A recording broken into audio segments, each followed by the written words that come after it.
Bismillahirrahmanirrahim. Assalamualaikum warahmatullahi wabarakatuh. Asyhadu an la ilaha illallah, asyhadu anna Muhammadar Rasulullah. Allahumma sholli ala sayyidina Muhammad wa ala ali sayyidina Muhammad. Kama sholaita ala sayyidina Ibrahim wa ala ali sayyidina Ibrahim. Bil alamina innaka Hamidum Majid.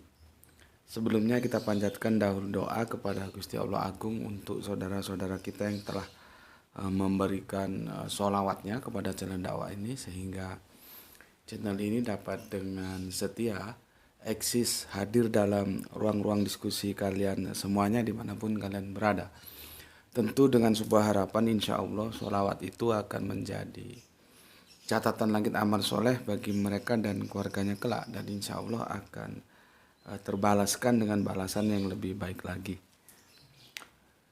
Kemudian untuk seluruh pewar terkasihku di mancanegara, di dalam negeri, aku ucapkan terima kasih atas apresiasinya. Semoga selalu always dan tidak pernah never tetaplah bertumbuh menjadi satu pribadi yang tangguh, anti skip dan anti download. Bagi yang berkenan silahkan saja di share, tapi link kajiannya. Jadi jangan diunduh kemudian dipotong-potong lalu diunggah ulang. Aku tidak kasih izin untuk yang demikian. Berikutnya untuk seluruh pewar terkasihku dimanapun kalian berada, aku ucapkan terima kasih ya semuanya. Aku nggak bisa sebutkan satu persatu. Terima kasih atas doa-doa baiknya untukku dan keluarga, dan semoga kebaikan doa itu juga tercurahkan untuk kalian semuanya ya. Kita sesama saudara ya, saling mendoakan dalam kebaikan, dan insya Allah doa kita bagian dari sekian banyak doa yang dikabulkan oleh Gusti Allah Agung. Amin amin ya robbal alamin. Kita mampir ngombe lagi ya di weekend yang semoga membahagiakan ini. Bismillahirrahmanirrahim.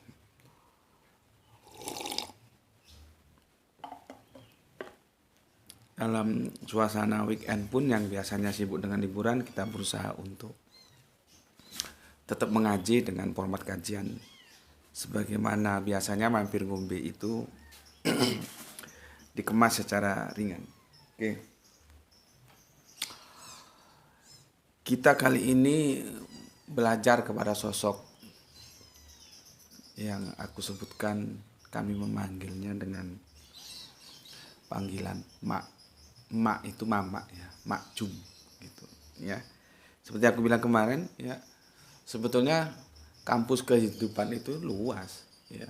Semua yang ada di sekitar kita ini adalah kampus kehidupan kita. Jadi bukan yang hanya formalitas yang ada di universitas atau institut yang dibatasi oleh tembok-tembok sebuah gedung kuliah ya.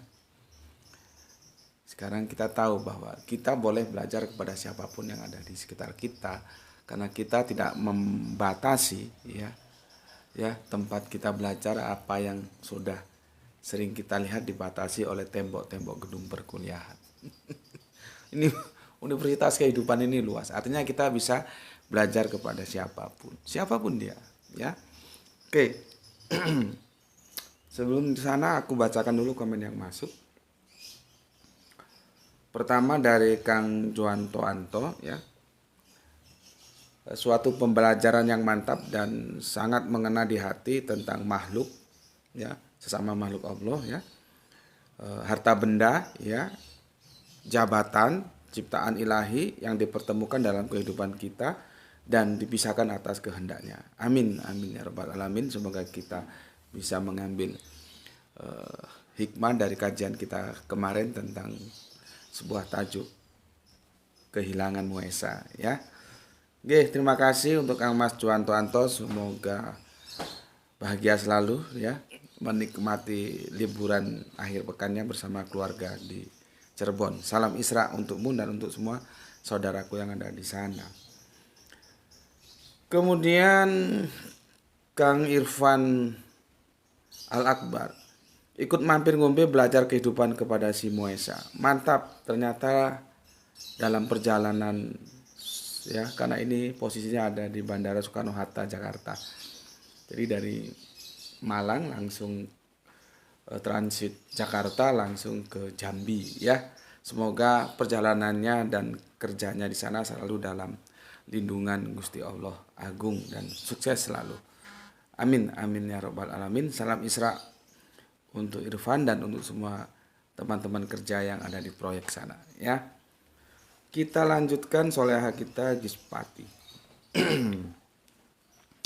Alhamdulillah hadir Tuan Guru, telat karena kesibukan. Salam Isra dari Palu. Oke, salam Isra juga untuk solehaku yang ada di Palu ya. Nggak apa-apa. Masing-masing kita memang punya kesibukannya sendiri-sendiri, tinggal bagaimana kita mengatur waktu untuk belajar. Oke, matur thank you, terima kasih atas 3 hati merahnya. Kemudian ini jagoan kita yang ada di Barat Tengah ya.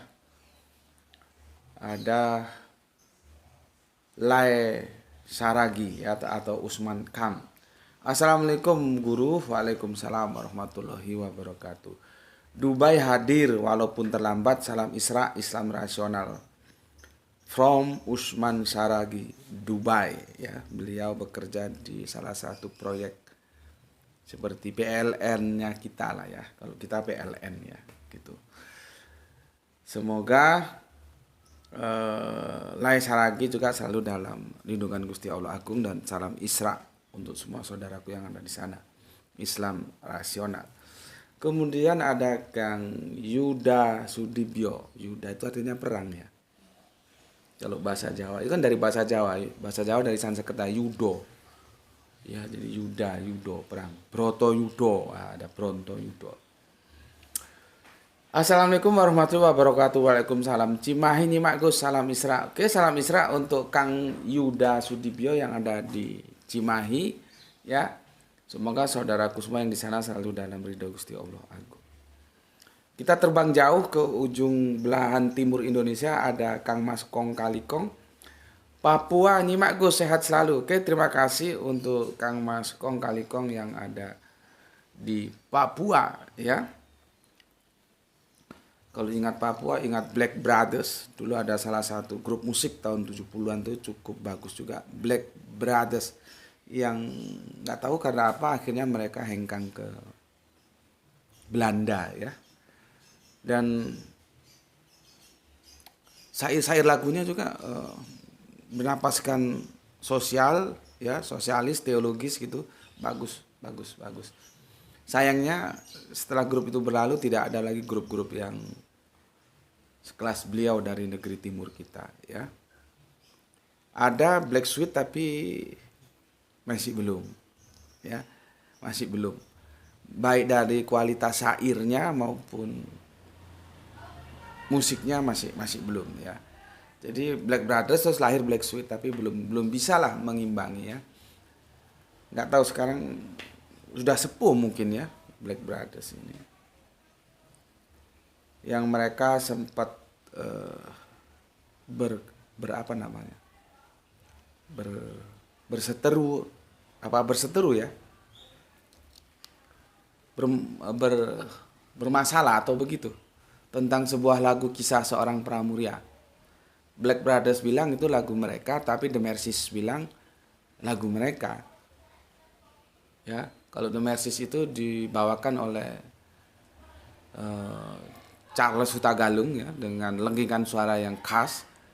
Ya, kalau Black Brothers itu vokalnya Hengki atau siapa gitu. Ya bagus juga, sama-sama bagusnya. Kalau klaimnya dari kubu Black Brothers itu kisah nyata, kisah kehidupannya Hengki gitu ya. Tapi karena tidak selesai di pengadilan kita tidak tahu, mungkin menurut mereka ya sudahlah, yang penting rakyat senang mendengarkan lagu itu. Memang lagu itu cukup familiar ya di kalangan anak-anak muda, tentunya zaman-zaman aku dulu. Kalau anak sekarang mungkin nggak tahu. Mengapa di dunia ini selalu menertawai hidupku yang hina ini, berteman dengan seorang gadis. Itu cukup populer dulu ya. Kalau kami ketemu bareng teman-teman main gitar di pinggir jalan ya, kita seorang pramuria. Oke, kita lanjutkan setelah dari Papua kita ke Jakarta bagian selatan hadir Gus. Oke, Kang Rio. Terima kasih ya. Kita lanjut salam Isra Rio ya. Kemudian ada Kang Wahyu Junaidi. Assalamualaikum Gus. Nyimak mampir ngombe ipok subuh yang dingin pol. Iya, ini dingin juga. Ini akhir 2 hari ini sedikit lumayan ya, tapi tetap aja dingin meskipun ini panas ini, tapi rasa dingin. Oke, salam Isra untuk Sam Wahyudi Junaidi ya. Islam rasional untukmu. Kita lanjutkan ada Kang Hermana Natawijaya. Assalamualaikum Waalaikumsalam warahmatullahi wabarakatuh. Siap nyimak kajian Gus. Oke, salam Isra juga untuk Kang Mas Hermas Edison 3 jempolnya, terima kasih. Bapak Abdul Muluk. Assalamualaikum Waalaikumsalam dari Serdang Ijtima Gus. Terima kasih, salam Isra. Oke. Salam Isra untuk Bapak Abdul Muluk yang ada di Serdang ya, sesepuh kita. Kemudian soleha kita Rini Satriani Demak Aderogus LG Opnima. LG itu apa sih? Nggak tahu, aku disingkat-singkat ya. Oke, terima kasih untuk Rini ya, salam Isra untuk semua saudaraku yang ada di Demak. Kemudian Aljus, yes, the fish maning, mantap. Aljus ini di Bandung kalau nggak salah. Atur nuhun untuk Aljus ya. Kemudian, oke, sudah ya, sudah aku bacakan semuanya.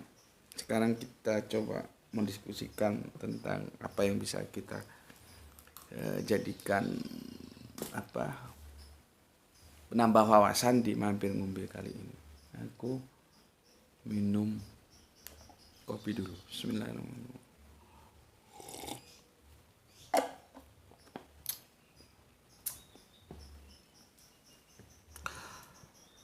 Aku mulai ceritanya dari sini. Setiap kali aku pindah kontrak, ya, kan kontraktor nih.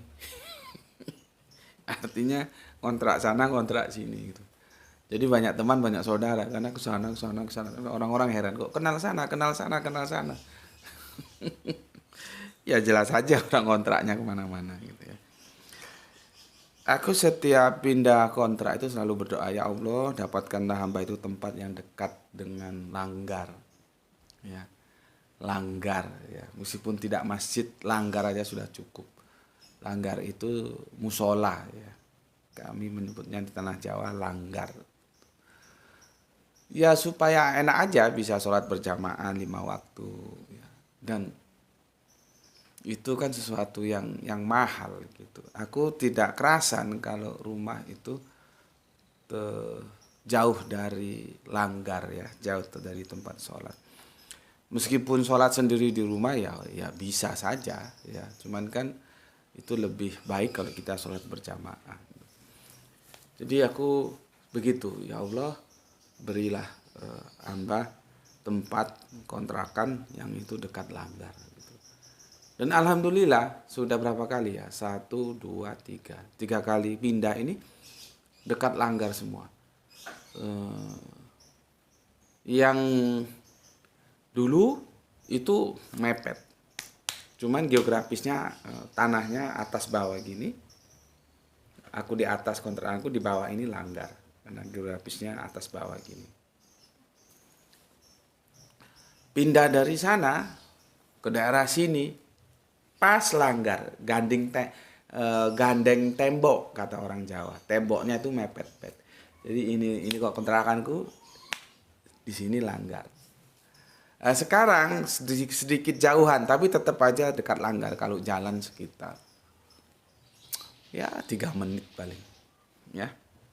Jalan ke langgar itu 3 menit. Makanya kalau aku lagi sibuk syuting itu biasanya aku masih curi-curi waktu karena terjangkau lah ya, sekitar 3 menitan kalau kita jalan. Jadi nggak terlambat ya. Karena kan kadang-kadang kalau kita sudah terlanjur syuting mau diputus juga nanti nggak enak. Jadi diselesaikan ya, mencuri waktu gitu. Itu masih terkejar. Jadi meskipun tidak mepet tembok, tapi masih terjangkau karena sekitar 3 menit sudah sampai langgar, sehingga bisa sholat berjamaah gitu. Aku mau ceritakan di tempatku yang kedua tadi, yang benar-benar mepet tembok langgarnya. Di sini tuh ada kebiasaan ibu-ibu, ya sebetulnya kita juga prihatin, tapi ya gimana lagi karena kulturnya begitu. Jadi meskipun tiap bulan atau tiap minggu aku juga nggak tahu itu ibu-ibu di sini itu di tanah Jawa khususnya ya, itu selalu ada apa disebut tahlilan apa-apa gitu tuh, yang ngaji bareng-bareng itu. Ya seperti tahlilan gitu kira-kira lah ya. Aku juga kurang tahu namanya apa. Itu mereka rutinitas begitu. Nggak tahu siklusnya per bulan, per minggu atau per apa nggak tahu. Dari langgar ke langgar gitu. Ya baca kitab yang segini tuh nggak tahu yang nyusun siapa itu ya, yang untuk orang mati atau untuk apa gitu, untuk leluhur yang sudah berpulang gimana nggak tahu lah ya. Ya berulang begitu, jadi nggak ada expand ya, nggak ada expand, nggak ada lonjakan pengetahuan karena ya dari mana edukasinya yang cuman gitu-gitu aja. Baca itu selesai ya selesai.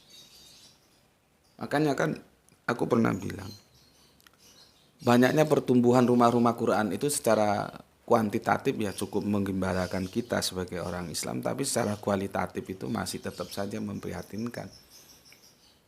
Karena metodologi pendidikannya ya begitu-begitu saja, jadinya ya hanya mengcopy paste kesalahan yang ada, diwariskan lagi.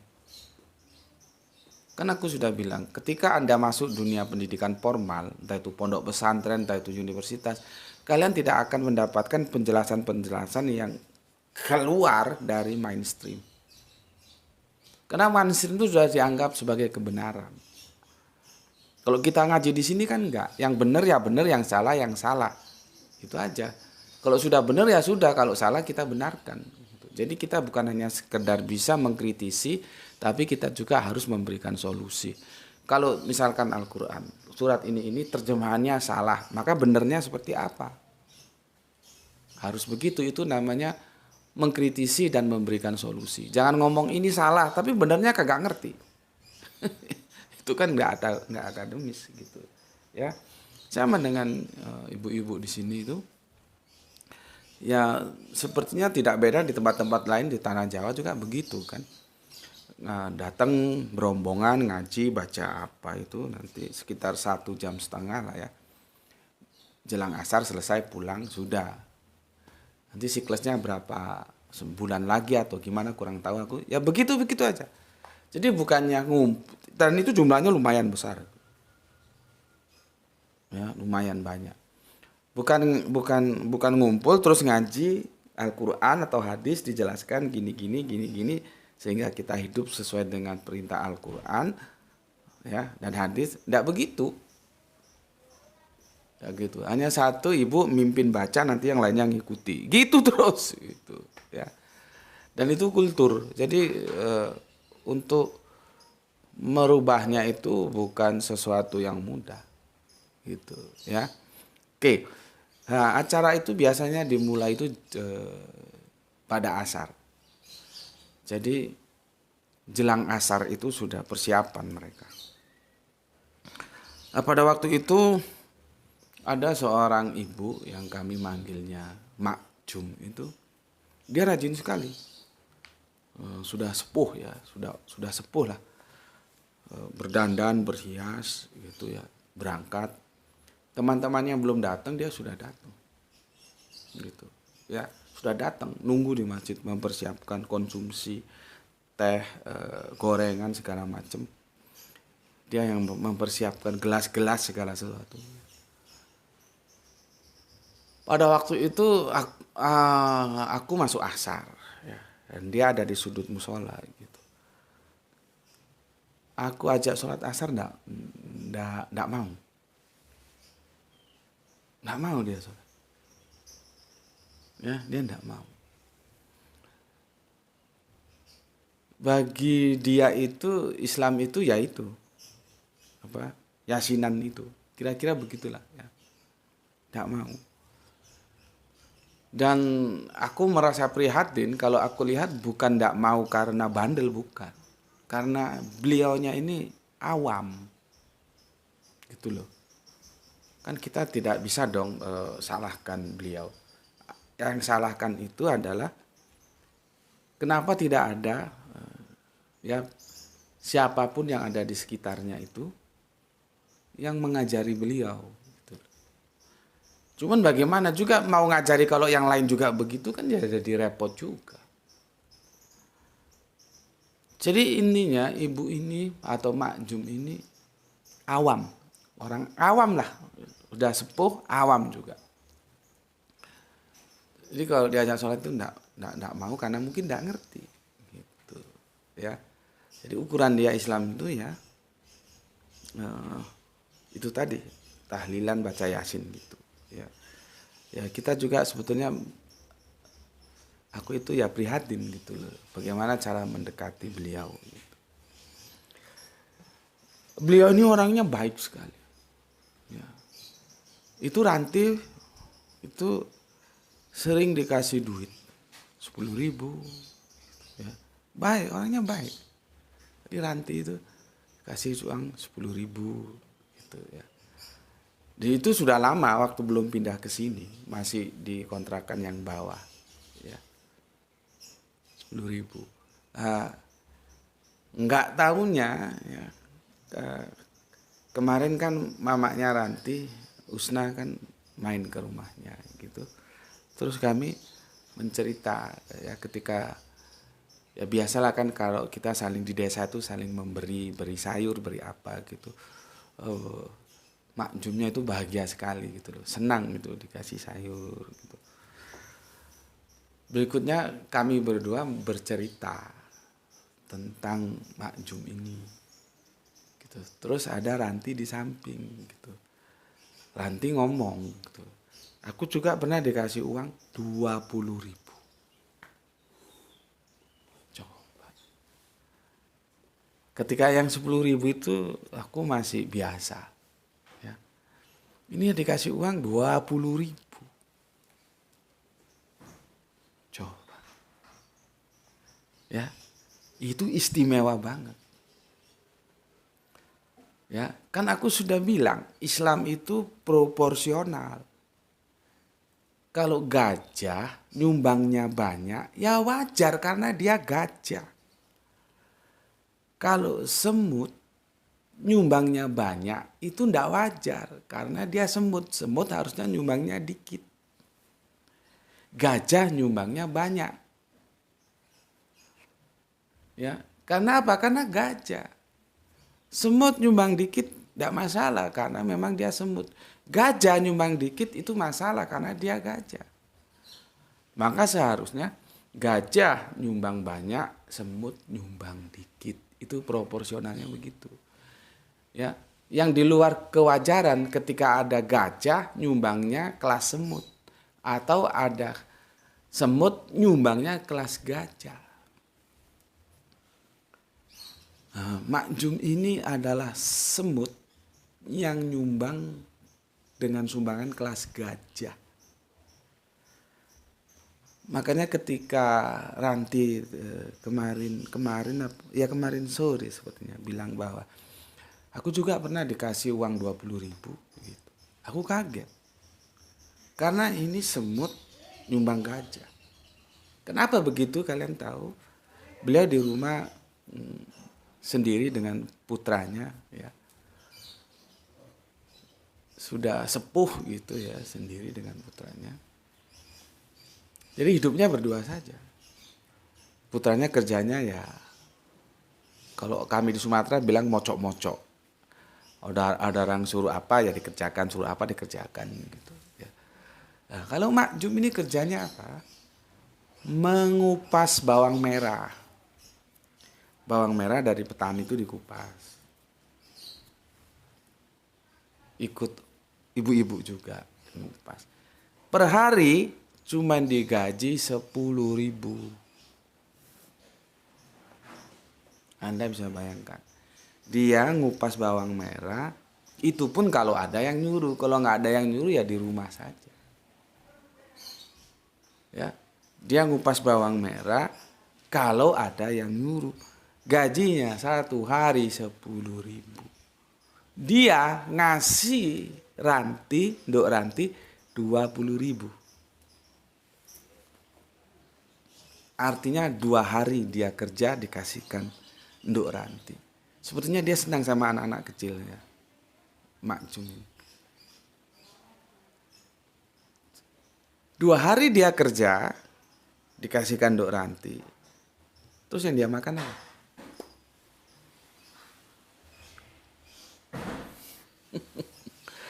Itulah yang aku bilang istimewa sekali ya. Meskipun ada putranya, tapi putranya sepertinya juga tidak bisa dikatakan sesuatu yang mapan. Seperti tadi aku bilang, ada orang suruh kerja ini ya kerja ini, kalau nggak ada yang nganggur juga. Gitu loh.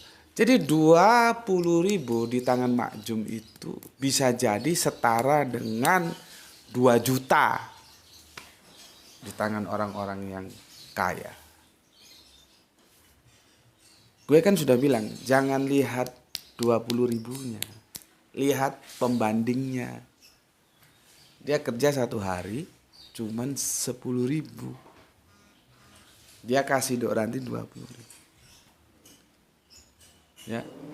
Jadi, uang 20.000 itu setara dengan uang 2 juta di tangan orang-orang kaya. Subhanallah. Ya. Sebuah sikap yang harus kita tiru. Bagaimanapun dalam keadaan apapun masih suka memberi. Ya. Coba kita bayangkan. Kita harus belajar dengan orang-orang yang seperti itu, dengan karakter kemurahan hati seperti itu. Ya. Ya, yang dunia itu tidak parkir di hati, cukup parkir di saku saja. Jadi jangan lihat mereka yang sudah mapan, punya jabatan, terkenal, tapi masih maling, koruptor. Itu bajingan, itu sampah. Itu tidak ada nilai bagi kehidupan kita. Dibandingkan seorang ibu yang awam, yang hidupnya seperti itu, tapi punya belas kasih untuk saling berbagi, dan dia tetap bisa berbagi dalam kekurangan. Aku tuh kadang-kadang berpikir ya, kalau ada koruptor, semua kehidupan dia, listrik, air, rumah sudah ditanggung pemerintah, itu masih maling, itu otaknya di mana? Itu heran gue. Memang sih dia punya agama, lalu apakah dia tidak pernah belajar agama? Apa agamanya itu hanya sebatas pelengkap data di KTP-nya saja? Agama misalkan A gitu.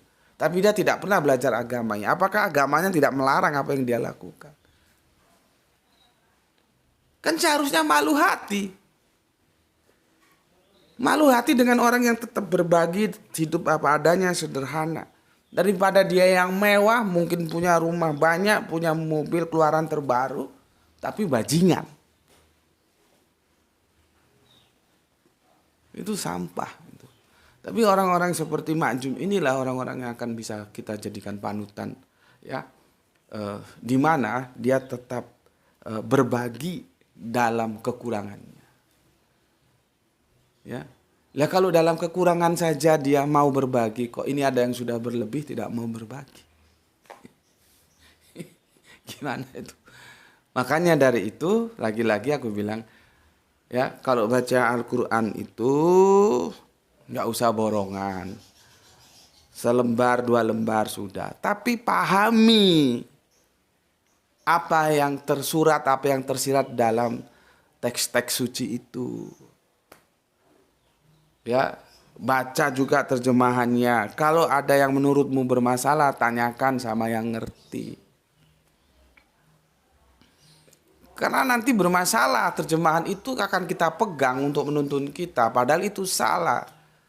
Kemarin sudah kita dekonstruksi. Pasol lili robbika wanhar itu tidak ada hubungannya dengan korban, kok larinya ke korban. Korban itu nanti ada di surat Al-Hajj itu loh. yang darah dan dagingnya tidak sampai kepada Allah. Yang sampai kepada Allah adalah ketakwaannya. Tolong dikoreksi, ketakwaannya atau keikhlasannya gitu.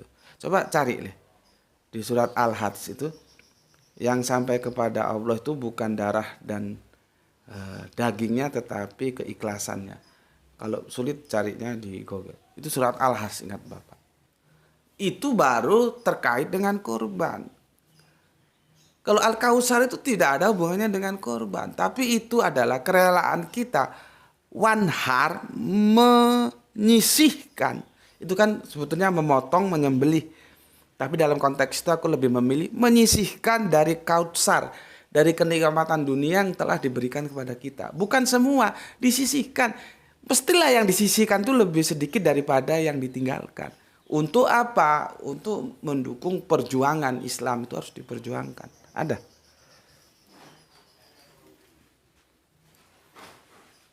Ini kok bisa berwarna arubiunnya punyamu? Punya Bapak bisa gini. Jadi ini kan HP kita itu harus bisa dilihat HP-nya itu. Itu ada isi Al-Qur'annya enggak? Ada apa namanya ini, format. Al-Qur'an digitalnya enggak? Kamu punya anak, punya teman, punya saudara, punya apa? Lihat HP-nya itu ada format Al-Qur'an digitalnya enggak? Kalau enggak, lemparkan ke kepalanya, itu lemparkan. Sudah dimanjakan sama teknologi kok. Sekarang bisa Al-Qur'an di sini. Nah. Di mana ini tuh? Loh, bukan ini tuh. Al-Hajj. Yang darah dan dagingnya tidak sampai kepada kamu, tetapi ketakwaannya lah yang sampai kepada. Darah dan dagingnya tidak sampai kepada Allah, gitu. Bukan ini. Coba kamu tarik di googling aja. Ya, kalau itu berhubungan dengan kurban. Ya. Kalau Al-Kautsar itu tidak. Ya. Ada ketemu? Ah, ini surat Al-Hajj. Ya gitu, Bapak seneng. Jadi ojo goblok. Nih Bapak perlu bantuan, dibantu. Surat Al-Hajj surat 22 ya, ayatnya yang 37.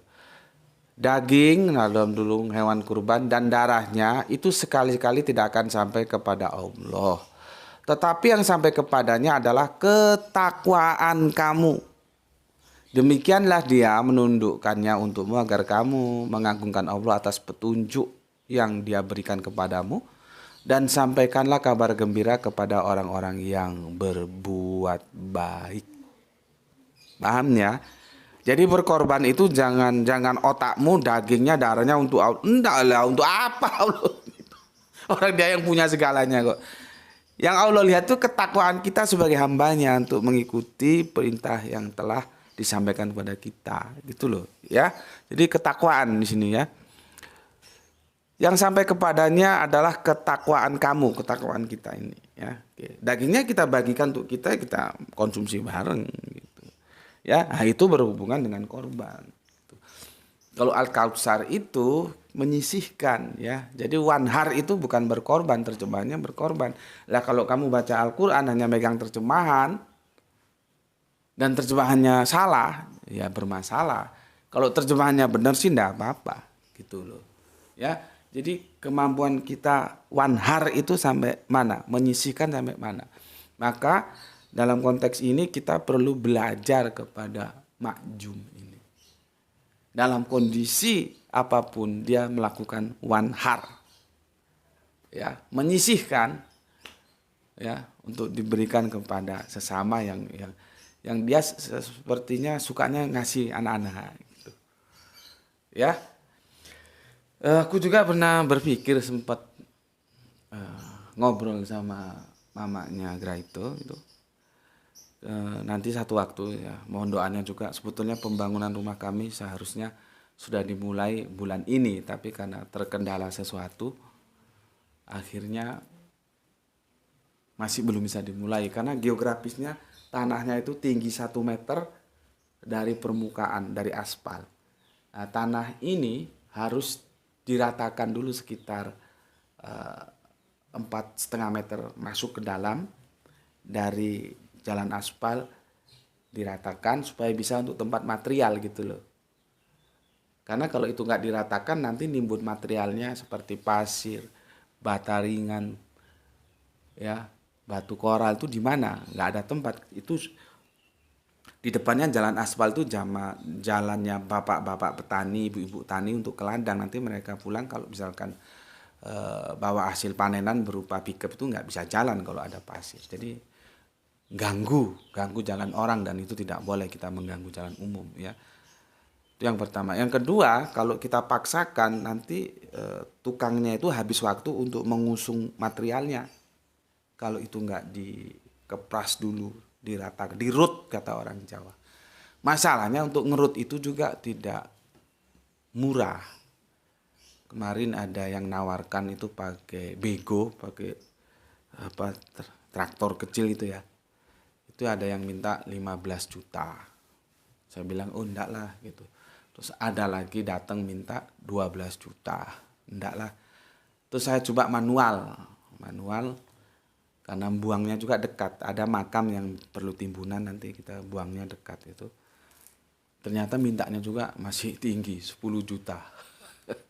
Jadi ini aku nih dalam rangka mencari biaya terringan untuk meratakan itu tanah dulu, baru nanti pembangunannya dimulai gitu ya. Nggak tahu ini sampai kapan menemukan yang biaya seringan mungkin, karena memang dananya terbatas, harus dipikirkan matang-matang, kecuali dananya itu unlimited sih nggak masalah ya. Ini dananya sangat terbatas. Bayangkan kalau 10 juta untuk beli besi, untuk beli semen kan ya sudah lumayan. Ya, nah, dalam rangka itulah maka tertunda dulu pembangunannya yang seharusnya bisa dimulai bulan ini gitu. Nah, aku sempat ngobrol sama mamanya Usna, sama Usna gitu ya. Mamanya Graito, mamanya Ranti, nanti kalau sudah mondokannya juga insya Allah rumahnya sudah jadi. Kalau aku pergi misalkan ada undangan ngisi kajian itu biasanya kan aku nginep. Entah 2 hari, entah 3 hari. Mak Jum ini tak suruh nemanin gitu loh. Tak suruh tidur di rumah, di sana baru kita bimbing untuk mau sholat gitu. Itu rencanaku dan semoga bisa dimudahkan oleh Gusti Allah Agung ya. Karena kalau langsung kita suruh enggak bisa. Aku sudah pernah coba langsung fight, tak suruh enggak mau dia. Ketika aku mau sholat asar, maksudku daripada duduk aja di situ kan, ayo sholat gitu. Dia bilang dia enggak mau. Jadi harus ada strategi pendekatan. Ya, karena ini awam. Kan kasihan kita, ya. Aku mau beliaunya menutup mata nanti sudah sholat gitu. Ini orang baik, cuman awam. Artinya perlu ada yang membimbing dia gitu loh. Makanya aku pakai strategi itu ya. Karena kan aku juga sering kalau keluar gitu ya sama nemanin Nduk Ranti kan, kalau mamanya kerja dia suruh ikut sana ya 2 hari 3 hari, pada saat itulah kita coba masukkan ya, kita bimbing pelan-pelan supaya mau sholat gitu. Oke. Tapi apapun adanya kita perlu belajar dari Mak Jum ya, yang selalu melakukan wanhar, menyisihkan apa yang dia punya. Bahkan kalau Mak Jum itu bukan wanhar lagi itu. Ya kalau dia ngasih 1.000 2.000 itu baru wanhar. Untuk kelas dia 20.000 itu 2 hari kerja loh. Lah dia makan apa? Dia kasihkan. Ya, artinya kita malu lah ya sama sosok-sosok seperti itu aja bisa berbagi kok. Terus kalau Anda mungkin yang secara ekonomi dilebihkan, mungkin Anda pebisnis, mungkin Anda pejabat yang mungkin karyawan di salah satu perusahaan ya bergengsi gitu ya. Ayo kita belajar kepada siapapun, termasuk kepada Mak Jum, walaupun dia awam. Ya, kita tidak perlu gengsi, tidak perlu malu, belajar kepada siapapun. Itu mampir ngombe yang bisa aku sampaikan pagi ini. Semoga ada manfaat yang bisa kita ambil untuk mengarungi kehidupan ke depan, sehingga kita menjadi hamba-hamba yang dicintai, yang disayangi oleh Gusti Allah Agung, mengikuti jejak yang telah diajarkan oleh Kanjeng Nabi kita, Kanjeng Nabi Muhammad. Amin amin ya robbal alamin. Oke, pesan aku jaga Allah, jaga Kanjeng Nabi, jaga Al-Quran, jaga Islam, jaga sholatmu dalam bingkai iman yang paling dalam. Kita simpan di hati menjadi sebuah keindahan, namun tetap memberi hormat kepada saudara kita yang memilih jalan lain karena mereka tetap saudara kita. Semoga mendapatkan keberuntungan ya di akhir pekan ini. Kalau nanti jalan-jalan masuk waktu sholat silahkan mampir sholat dulu. Waktu makan, makanlah bersama-sama dengan makanan yang sama di atas meja yang sama juga. Ya, oke, semoga mendapatkan keberuntungan, rezeki yang barokah dan kesehatan yang prima. Bismillahirrahmanirrahim. Salam Islam, Islam rasional. Ya. Assalamualaikum warahmatullahi wabarakatuh. Alhamdulillahirabbil alamin. Matur nuwun. Terima kasih.